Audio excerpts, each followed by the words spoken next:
Stevens here with the National Real Estate Post, but coming to you from the National Association of Mortgage Brokers, I have Dave Stevens. He is the founder of Mountain Lake Consulting. Dave, how you doing today? I'm good, Brian. How's it going? Good. You've been busy lately. Lots of interviews. Yeah, well, it's an interesting time, so. It certainly is. Hey, listen, last time we spoke, we were talking about some of the changes that Mark Calabria was making over there at the FHFA. He was not going to go into what HUD did with the pass-through assistance program. It appears that if forbearances get too high and it stresses our servicers, that he's looking at reassigning some of these portfolios over to banking servicers. Is there going to be, are servicers going to want to deal with non-performing loans? Is this something that's realistic?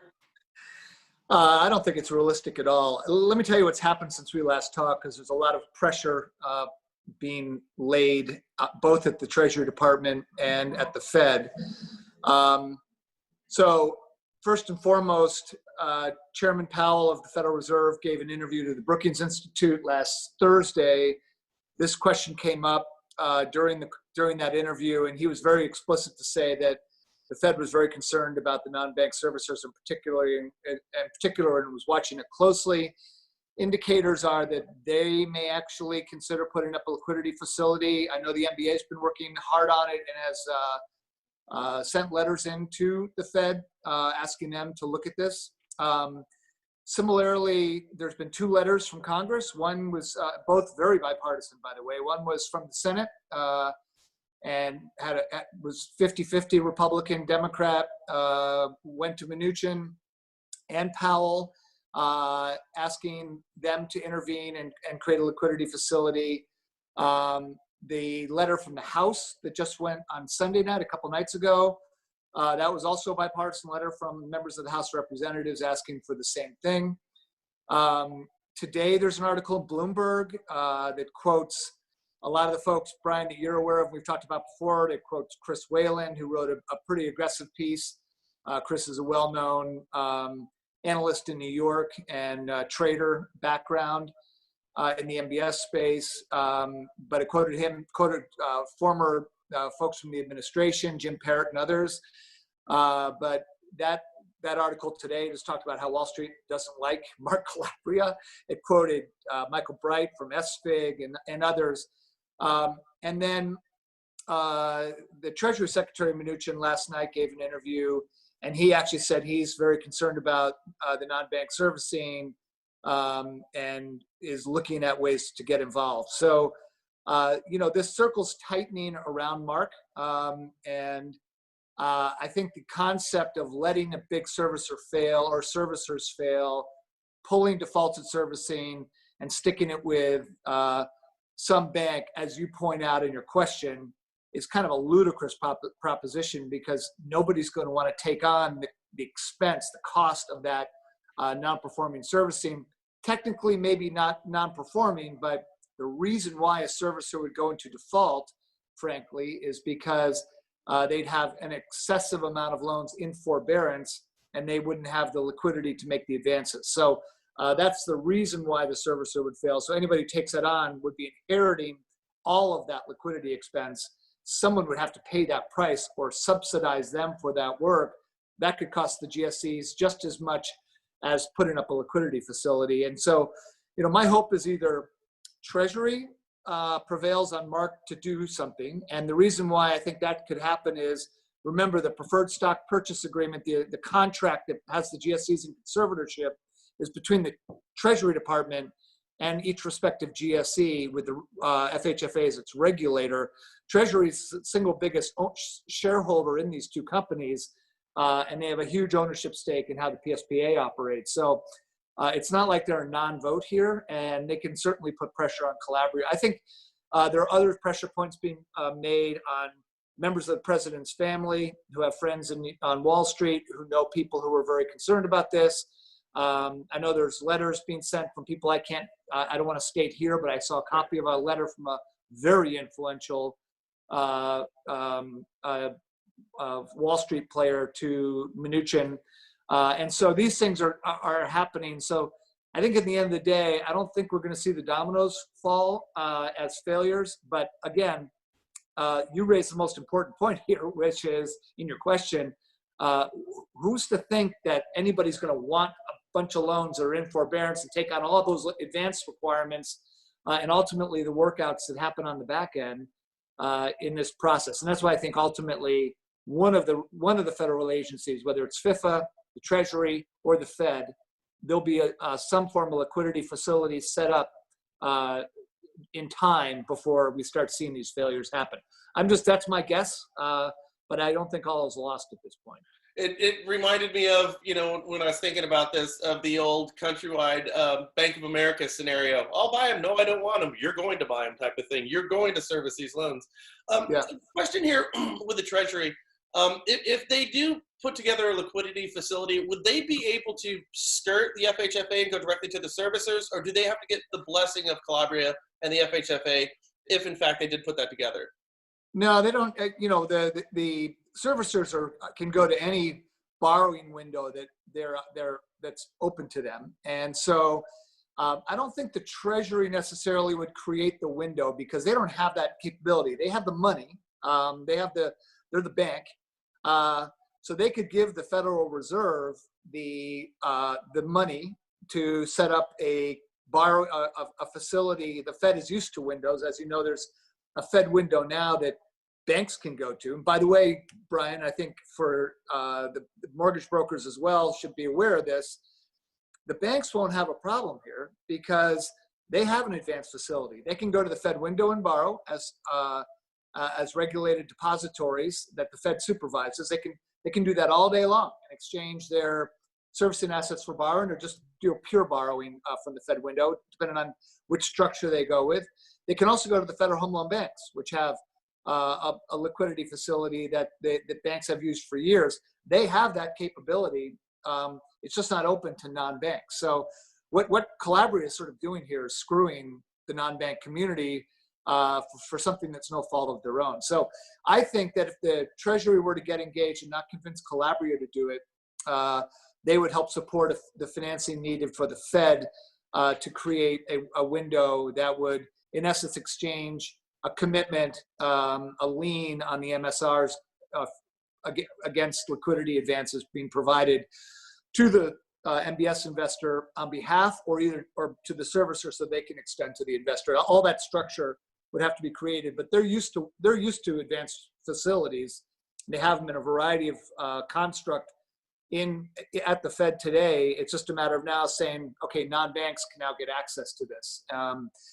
So again, I just don't know why Mark in particular wants to be the goat here. It just makes no sense to me why he wouldn't realize that the entire pressure of the entire financial services community is looking at him as the obstinate blocking point here. And I hate to be so rude about it, but after Chris Whalen's piece, I figure you can say anything these days. And we really need this. It has to happen. And so I think that it would go a long way to calm the markets. And Brian, I don't want to go just to step into it. I think what you're seeing in terms of 700 minimum FICOs on warehouse lines and correspondent pipelines being put out by one of the largest banks is a sign of the insecurity around having non-banks sort of be counterparties to them in any way, shape, or form. So, the tightening of credit we're seeing has a lot to do with Calabria's decision not to calm the markets here. It's kind of a silly question, but everything that I've read on this, I haven't found anybody in support of Calabria's position, and I've been searching for this. Is it as simple as he's got a bone to pick? He's just anti-non-bank? Or what do you think? Can you speculate as to what his agenda is, considering everybody seems to be against him? Yeah, I think it's one of three pathways, maybe a combination of them. He discounted one of them in the Bloomberg piece that just came out, but the one perspective is he's really focused on trying to get recap and get housing reform done.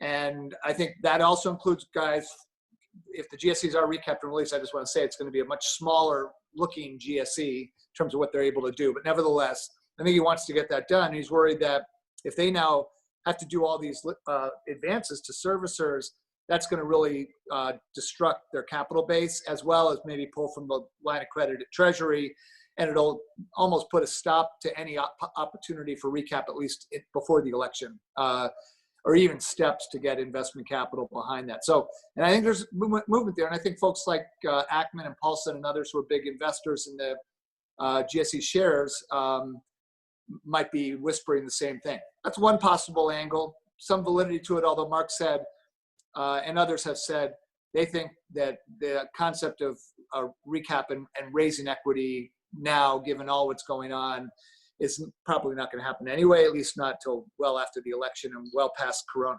Second possible reason, he's a traditional free markets libertarian. And he has said, many times, I've testified with him in front of Congress and have met with him over the years, and he's been very clear that he doesn't think that the government should step in and bail out private companies to back the housing market, that the market should kind of live and die on their own, unless it's, he's articulated a little bit about too big to fail risk, and maybe that's when you step in. He does sit on FSOC, which is a Financial Stability Oversight Council, which is primary mission is to protect against too big to fail risk. So maybe he believes that you should allow smaller institutions to fail, kind of like the way we let Lehman Brothers fail back in the Great Recession, which I think now in hindsight, a lot of us believe was a mistake, but that's water under the bridge. The third possibility could be, as you said, his concern about non-banks. He has publicly stated in interviews months ago that he thought non-banks were unto themselves as a market segment, a systemic risk to the housing finance system. And I think for all of us listening here, we ought to I ought to just make clear, we all constantly need to reiterate to policymakers that we come in contact with, this was not a failure of the non-bank market. This was a failure caused by a virus and some aggressive legislation that went well beyond anything previously passed, that gave everybody a free put on their mortgage. And yet all it did is shift the burden of who makes the house payment from consumers to the banking system, a lot of which is held by non-banks, and that burden was thrust onto them.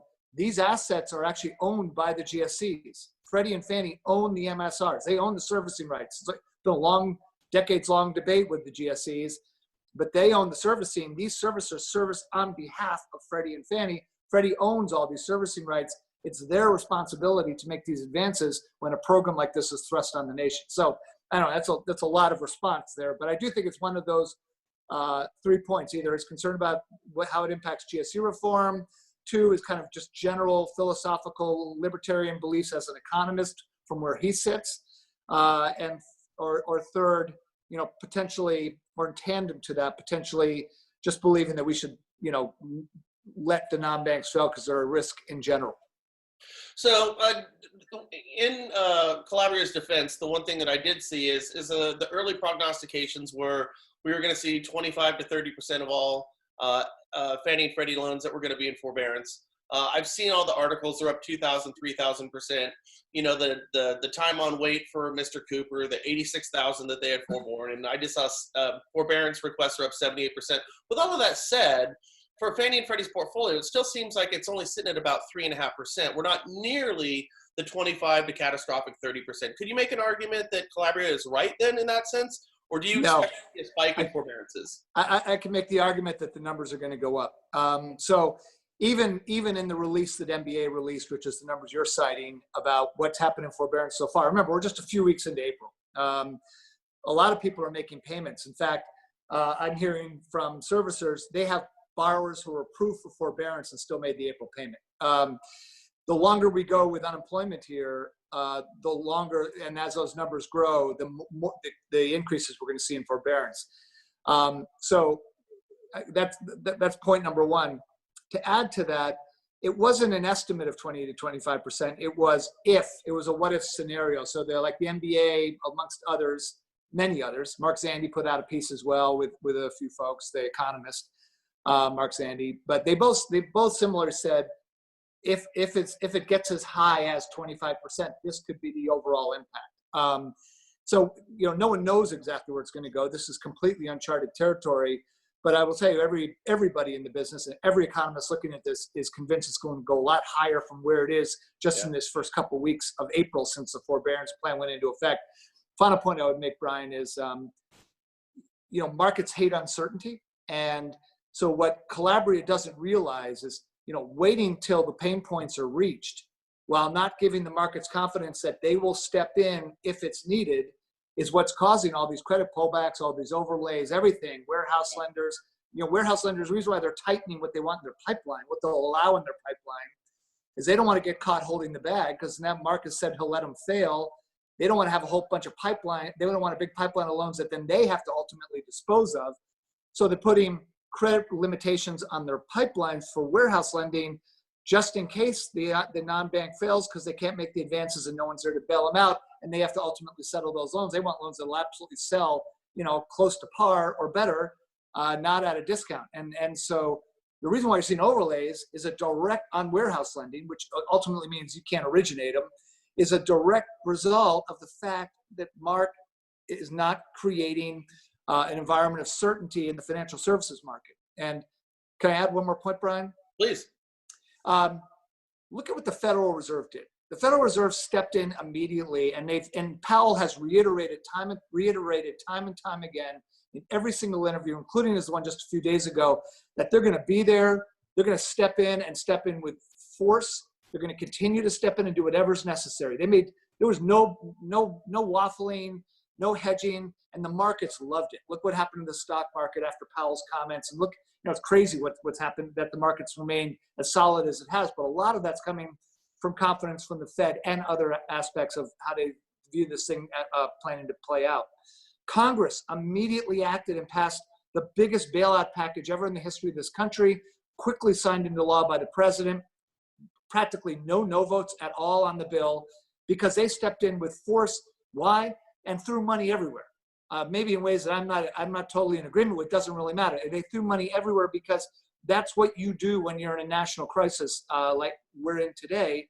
And Mark, a regulator with responsibility, nominated by the president and confirmed by Congress, is unilaterally doing just the opposite of what every other leader in this country is doing, including President Trump and Congress and the chairman of the Federal Reserve, who jumped in with guns a-blazing to make sure that they did everything possible to cushion the blow to this nation on a financial basis. And yet here we are, totally disrupting the mortgage markets. And as we both know, and everybody listening here knows, when we come out of this and go back to work, we're going to have a lot of housing demand.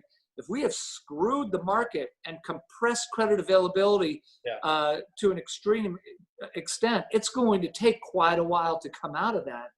And that could slow the pace of recovery that this nation is going to be so dependent on as we move forward. So I don't think Director Calabria, with all due respect, having never been a practitioner, never worked in the markets, only been primarily a policymaker in Washington or thinker in Washington, I just think his short-sightedness and obstinance could single-handedly be a major cause of pain as we try to get this country back on track when we go back to work. I was having a conversation with a loan officer up in Michigan. It's a long-winded way to get to my question to you, but one thing you're not hearing about is the unintended consequences of the actions that we're seeing from the FHFA right now. So we saw in an article, we're not spilling the beans here, but Chase is saying, okay, you need to have a 700 plus credit score plus 20% down, or we're not doing your loan right now. I understand where they're coming from as a knee-jerk to the policies that are in place right now, but I'm thinking to myself, that's leaving a lot of people on the outside looking in, our underserved communities across the country. It's just, who gets hurt the first and the worst? Well, it's always the underserved communities, and oftentimes minority communities. I see overlays with lenders. They're coming fast, they're coming furious. It's every single day. And lenders right now, loan officers right now, are being counseled that if they believe that client to go into be a high probability to go into forbearance almost immediately, to not fund a perfectly fundable deal. The question that I had from a loan officer, he said, I service two communities essentially outside of Detroit. One which is affluent and primarily white, and one which is a more urban community, which is a heavy density of minorities. And what's happening is if you're not making as much money, there's a higher probability. If you got $1 million in the bank, you're probably not going to forbear over here. So there's a belief that there's a lot of people in these underserved communities that are going to take advantage of these forbearances. And there are loans that are not getting done right now that are perfectly doable loans that would help these folks out, refinances, cash out rate and term, all that type of stuff. With all the overlays that are in place in scenarios like that, where we will forbear one perfectly good loan, but not another one, and understanding that it's going to, by and large, run across socioeconomic lines and ethnicity lines, are we creating a fair housing and a fair lending issue right here that could affect lenders down the road? Yeah, I mean, the short answer is yes. Look how extreme it is right now. Yes, Chase announced the 700 minimum. I looked at their bulletin, so it's not like you can't see it. It's not in the public domain. But I did a survey yesterday of a large number of larger non-bank originators, and I asked them what else is happening in their overlays. I had a list of specific questions. In fact, Brian, I'll send you an example of one of the answers when I'm done. It won't have the company name, but it was pretty consistent. Bond lending virtually stopped, and nothing with down payment assistance. And basically, that's all bond lending is down payment assistance. So, in the end of the day, that's a first-time homebuyer program, heavily minority populated, and right. I think that what we all need to look at is if you study HMDA data, which I'm not sure most people do not, Homeowners Disclosure Act data. The most recent reporting shows that for African Americans in this country, we've made virtually no headway from 20 years ago. Whites have a high home ownership rate that grew. Even Hispanics are growing, although at a much slower pace. In terms of percentages, they're growing in numbers because of the demographics, but they're not growing in percentages. And we have a real challenge as a nation created historically that doesn't have a lot of inherited wealth to be passed down generationally.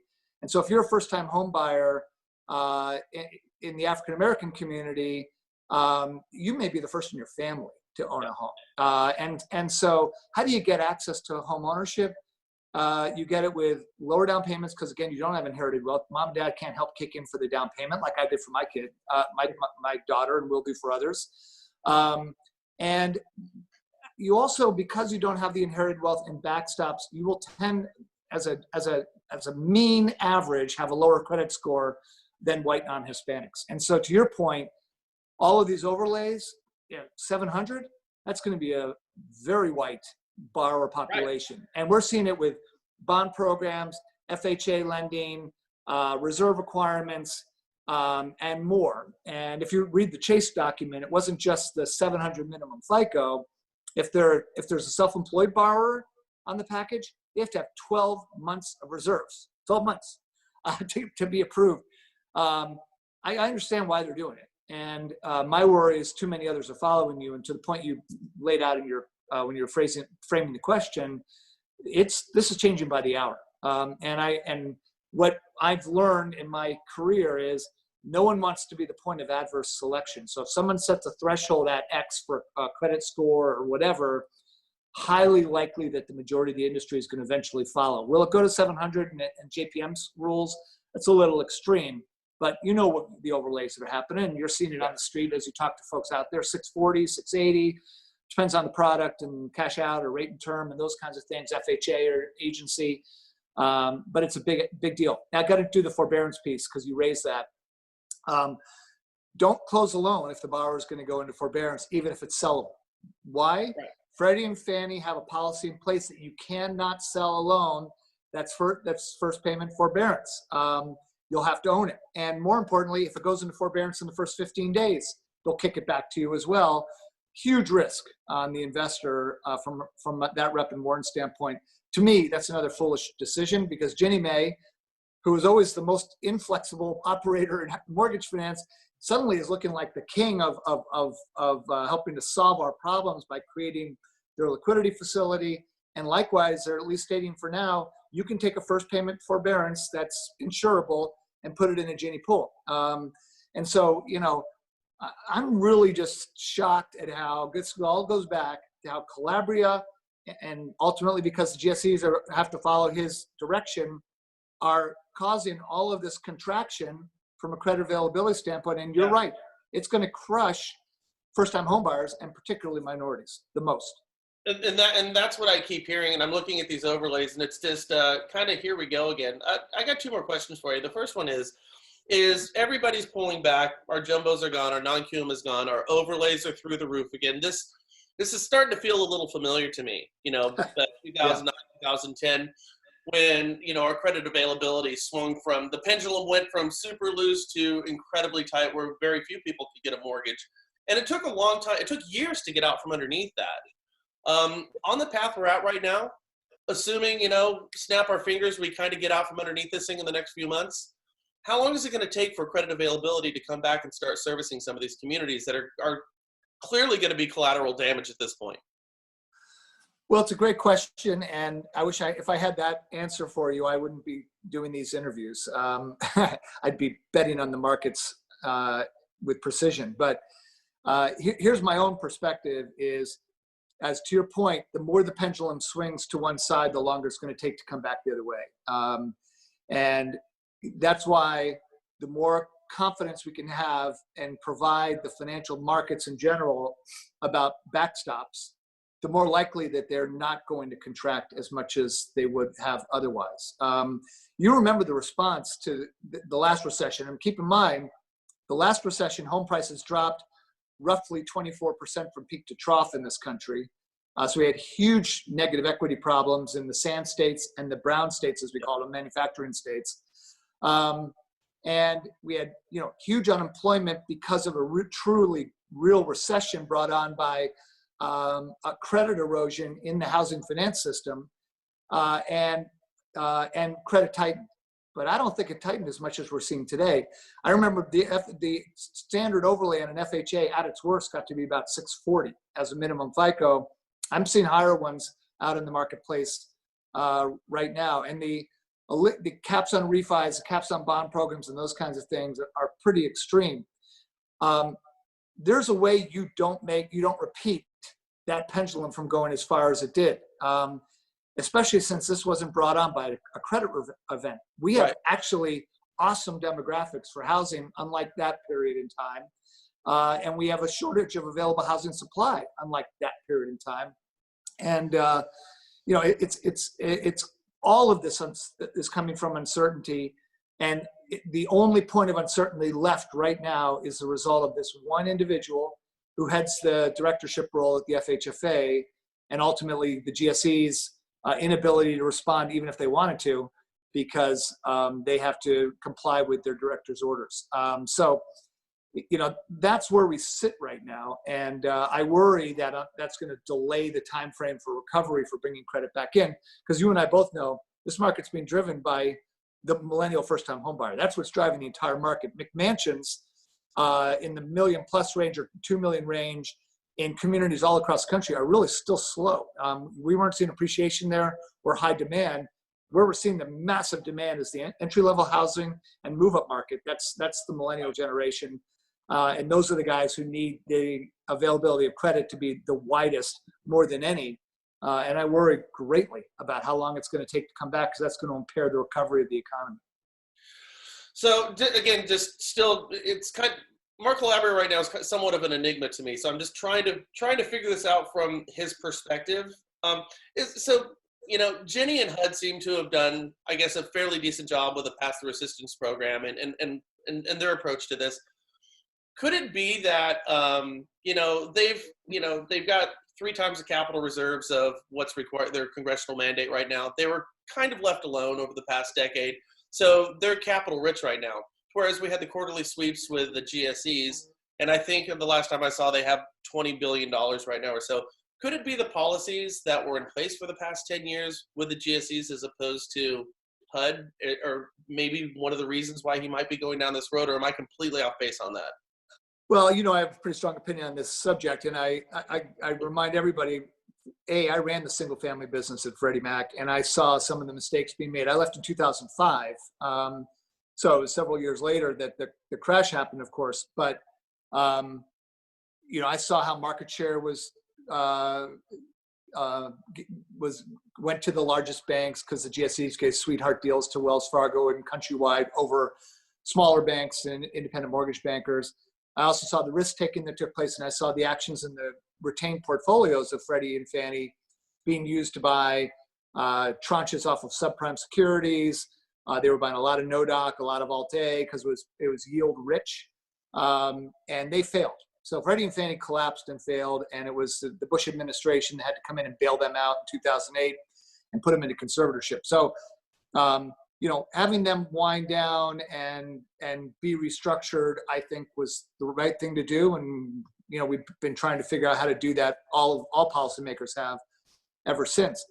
But to think they only have 20, whatever their capital is on their balance sheet as a sole resource, I don't think is the way to look at it. They have a $240 billion line of credit, fully funded, solely for their use, sitting at the Treasury Department. They don't have to ask for it. It's automatic, just like permanent and indefinite authority, which is the legislative text that backs FHA and Ginnie Mae. These guys have it in the form of a $240 billion line of credit already funded by Congress. It's not like new taxpayer money that would be spent, and that's their capital. So, if anybody wants to use that shell game and say there's not enough capital, that's similar to how we used to look at the MMI fund at FHA and then the capital reserve, and everybody would say, well, they only have 2% capital, but that was just the capital reserve. They also had the MMI fund, which holds the majority of the reserves to pay losses, but people wouldn't look at that. They play political games, and I think we can't get caught up in that here. GSE's got plenty to tap into. Just put the numbers in context. There's $240 billion in the line of credit. If you take the worst case example that the GSEs used in their what-if scenario, or Mark Zandi, the economist, used in his, that comes out to somewhere in the range of $70 to $100 billion max. If you use $70 to $100 billion max as advances, that's a temporary drawdown on the line of credit. The vast majority of those loans will reperform, and they'll come back in terms of payment plans or in partial.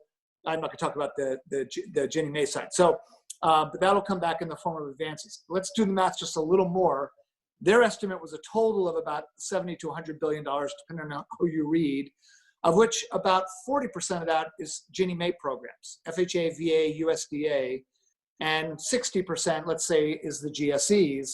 So now it's 60% of the $100 billion. So it's $60 billion, using the bigger number, of which the vast majority of those loans will ultimately reperform, and that liquidity will come back to the line of credit. So not only is the line of credit available, these are high credit borrowers who the vast majority are going to go back to work over time and the forbearance period is well long enough to get the economy back in gear in terms of employment.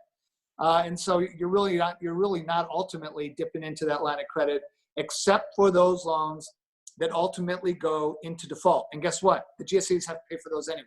That's their guarantee.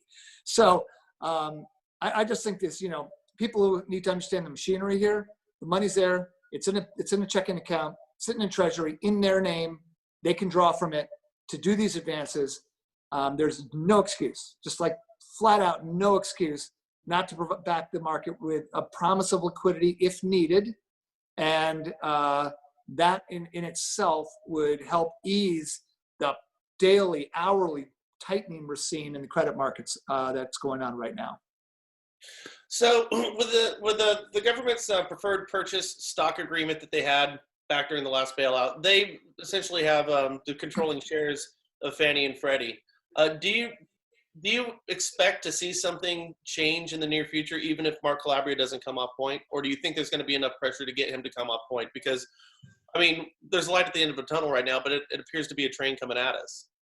Yeah, that was the point we discussed earlier. I think Mnuchin's comments last night were really helpful. I don't know when this will get shown, but his comments on the 13th on TV of April were really helpful. And my own sense of this is either the Treasury is going to force Calabria as the majority shareholder of the firms and the joint owner of the PSPA. Actually, they are the owner of the PSPA. Calabria is not. And then it'd be a battle between regulators, kind of, which the Treasury, I think, holds the trump card. Or there's the Fed that would come into play and create a facility. So I don't know how it's going to play out, Brian.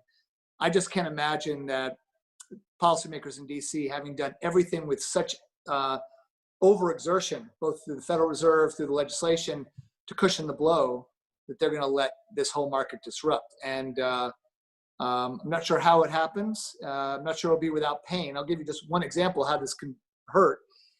Even if you do forbearance, in some states, since they may only advance if they create liquidity. They may only provide liquidity for P&I, not TI. There are some states where the TI is more expensive than the PI. Yeah. New Jersey, for example, where the property taxes are 4 to 5% and your interest rate's only 3%. So the reality is you're actually paying more in taxes than you are in principal and interest. So even if they come in to help liquidity for principal and interest, the servicers still have a lot of liquidity they're going to need. So, this only cushions the blow if they come into play. And I think it would help us get through this. But again, who's going to blink first? We'll find out. Wow. Dave Stevens, I appreciate everything that you brought to us today. Thank you so much. Is there anything that we missed that you'd like to convey to everybody?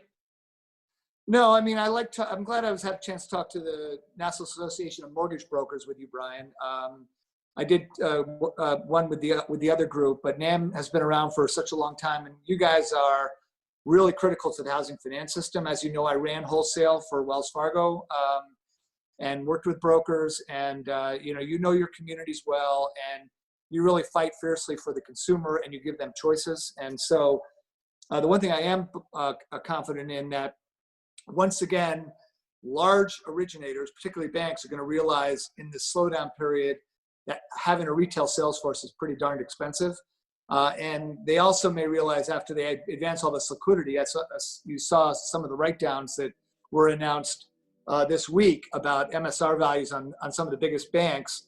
It may be really slow for them to re-enter the market, which, by the way, I think only bodes well for brokers and independent mortgage bankers, who this is all you guys do. All you do is mortgages, and you can grow very quickly. And so this is a good opportunity to talk to brokers, because you're going to have a quick recovery out of this, and you're going to be able to recruit, I think, pretty aggressively if you're an owner of a mortgage broker firm or an independent mortgage banker. I think you both similarly have complementary value propositions in your own way. So good to be here with NAM, and Brian, good to be with you again. And Roy, keep up the good work. Dave, thanks so much.